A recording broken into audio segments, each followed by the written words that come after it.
তাৰমানে আমাৰ শদিয়া বিহুটো সুকীয়া বেলেগতকৈ আমাৰ বহাগ মাহ সোমালেও প্ৰথম বুধবাৰটোতে হয় যেনেকৈ মিচিঙৰ আলি আই গাং ফাগুন মাহৰ প্ৰথম বুধবাৰ আমাৰ বহাগ বিহুটো শদিয়াত মানে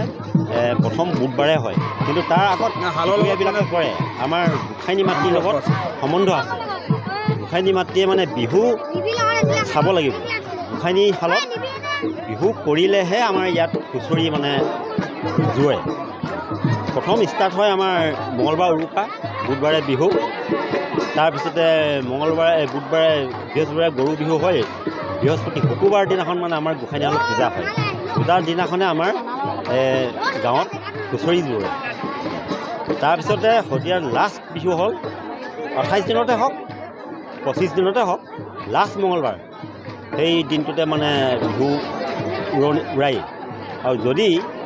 ইয়াৰ ব্যতিক্ৰম হয় জনশ্ৰুতি মতেও অকণ নহয় বহুতে আজি কিছু বছৰ আগত তেনেকৈ প্ৰমাণো পাইছে যদি বিহু উৰোৱা যদি অলপ ৰাইজৰ গণ্ডগোল হয়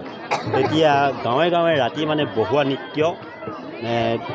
নাচি ফুৰে বুলি কয় কোনোবাই দেখিছেও গতিকে আকৌ দ্বিতীয়বাৰ মানে বিহু উৰোৱা হেৰিটো দেখাবলগীয়া হয় ইয়াৰ তাৎপৰ্য ইমানে আৰু দুজনমানে আছে জানিব মই ইমানখিনিয়ে ক'লোঁ আৰু আতিগুৰি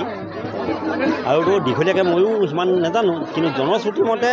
যিখিনি ককা দেউতাৰ পৰা শুনিছিলোঁ অলপ আগতে মই কৈছিলোঁ সেইটোৱে কথাটো